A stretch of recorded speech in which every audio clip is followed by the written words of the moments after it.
बिस्मिल्लाहिर्रहमानिर्रहीम। आज हम करेंगे कैश बुक।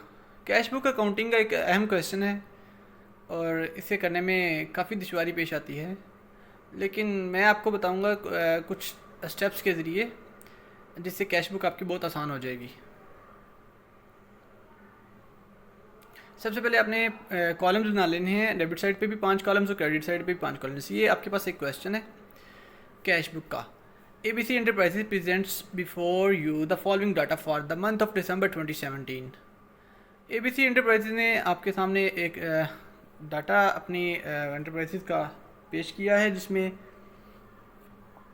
वो बता रहे हैं कि सबसे पहले आ जाएगा डेट का कॉलम, उसके बाद पर्टिकुलर का कॉलम, उसके बाद आ जाएगा डिस्काउंट का कॉलम, उसके बाद आ गया कैश का कॉलम और बैंक का कॉलम। और ये दोनों प्लस होंगे क्योंकि जब पैसा आता है तो डेबिट साइड पे आएगा और जब जाएगा पैसा तो क्रेडिट साइड पे जाएगा। तो क्रेडिट साइड पे कैश और बैंक नेगेटिव हो जाएंगे। इसी तरह से पहले डेट, फिर पर्टिकुलर्स, फिर डिस्काउंट आ गया। अब कैश नेगेटिव हो गया और बैंक भी नेगेटिव हो गया। पहले कैश और बैंक दोनों पॉजिटिव थे।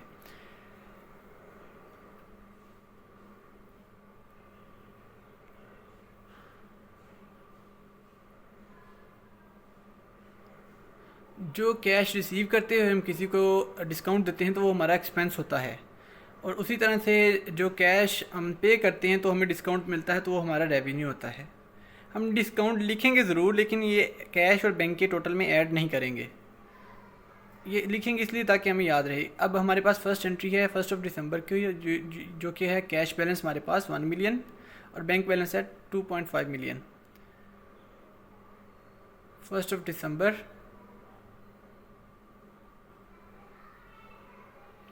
कैश बैलेंस,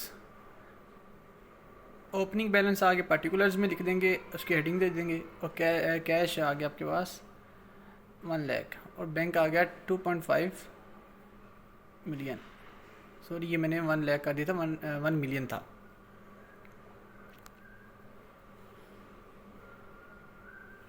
उसके बाद हमारे पास सेल्स हुई।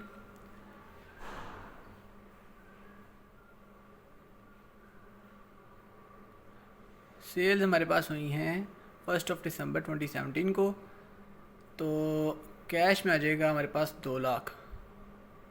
लेकिन क्रेडिट सेल्स जो है वो क्रेडिट हो गया उधार, ओन क्रेडिट ओन अकाउंट हो गया वर्ड, तो ये उधार उधार हम नहीं लिखेंगे, या लाइबिलिटी हो गया वो हम नहीं लिखेंगे। 4 दिसंबर को अगेन हुई सेल्स। अब सेल्स जो हुई हैं वो है 3 लाख, और उसका 2/3 जो हमें पे हुआ बैंक के ज़रिए। तो 3 लाख का 2/3 होगा। 3 लाख को मल्टीप्लाई कर देना 2 के साथ, डिवाइड कर देना 3 के साथ, तो हमारे पास आंसर आ गया 2 लाख। तो 2 लाख को हम लिख देंगे बैंक के कॉलम में, जो कि हमें रिसीव हुआ बैंक के ज़रिए। उसके बाद हमने पे किया है सप्लायर को 6 दिसंबर को। 50,000 हमने कैश के ज़रिए किया और 75,000 जो वो बैंक के ज़रिए किया। डेट है 6 दिसंबर। पर्टिकुलर्स में लिखेंगे हम पेमेंट टू सप्लायर।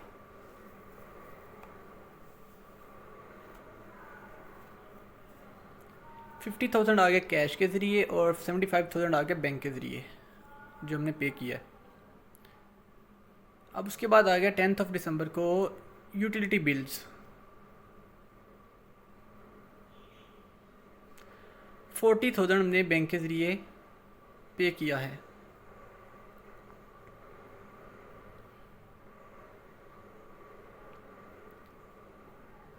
ये डेबिट साइड है लेफ़्ट साइड, और ये हमेशा डेबिट साइड रहती है, और राइट साइड हमेशा क्रेडिट साइड रहती है।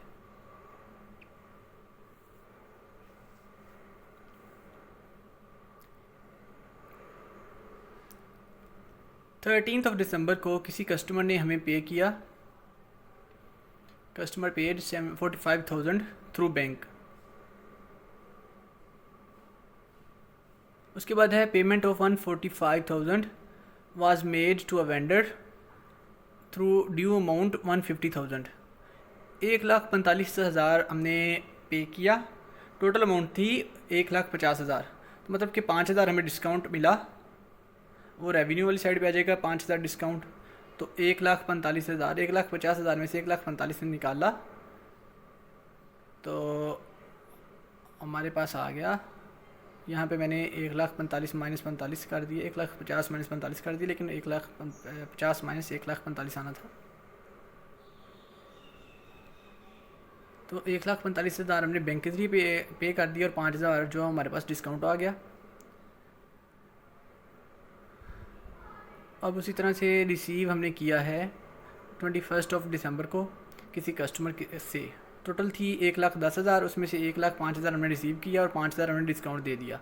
तो हम 1,05,000 लिखेंगे बैंक में, जिसमें बताया ना गया हो कि पैसा कैसे आया है और कैसे गया है, तो वो बैंक के ज़रिए करेंगे क्योंकि अब डिजिटली दौर है। अब 26 दिसंबर को कैश विड्रॉन आ गया कि कैश निकाला हमने बैंक बिज़नेस पर्पज़ के लिए। जो cash withdrawn for business purpose होता है वो कॉन्ट्रेंट्री होती है और वो आमने सामने आती है, मतलब कि बैंक के ज़रिए वो निकले और कैश में आ गए। बैंक नेगेटिव हो गया, कैश पॉजिटिव हो जाएगा। 25,000 बैंक नेगेटिव हो गया, बैंक से निकले और कैश में पॉजिटिव हो गया क्योंकि वो कैश के ज़रिए आए, कैश हमारे पास बढ़ गया। अब उसी तरह से कैश डिपॉजिट भी कॉन्ट्रा एंट्री है। कैश विड्रॉन और cash deposit both are contra entries and will be written in front of each other.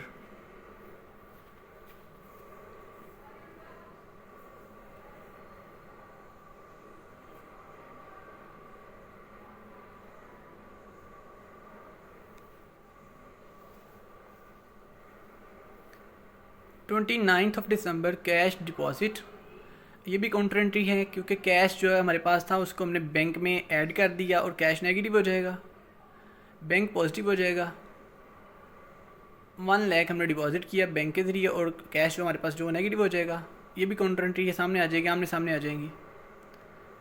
Cash negative हो गया 1 लाख।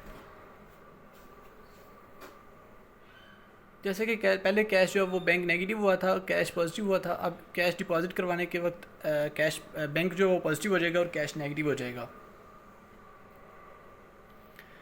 उसके बाद आगे for personal use. For personal use जो कैश विड्रॉन हो, कैश या ड्राइंग्स उसके लिए यूज़ करते हैं ड्राइंग्स वर्ड।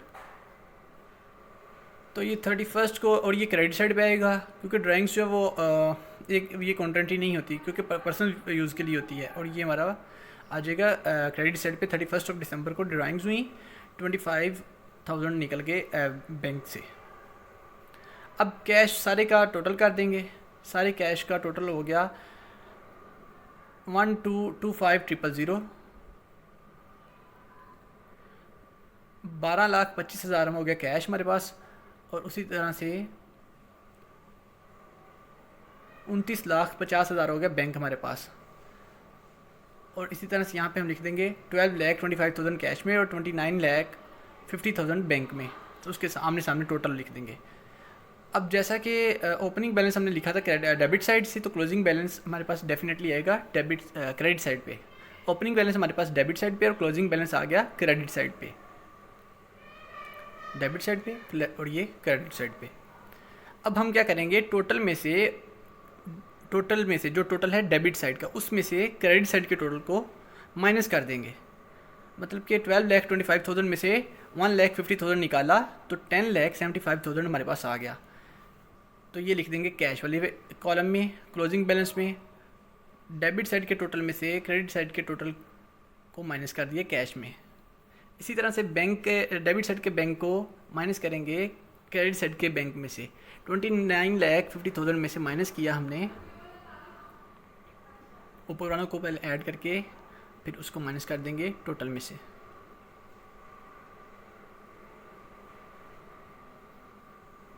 और तो ये बना 3,10,000। जब इसको हमने माइनस किया तो हमारे पास ये इसकी वैल्यू बन गई 26,40,000। तो ये कैश बुक है। ये बहुत इजी, बस ये कुछ स्टेप्स हैं जिनको आपने सामने रख के ये करनी है।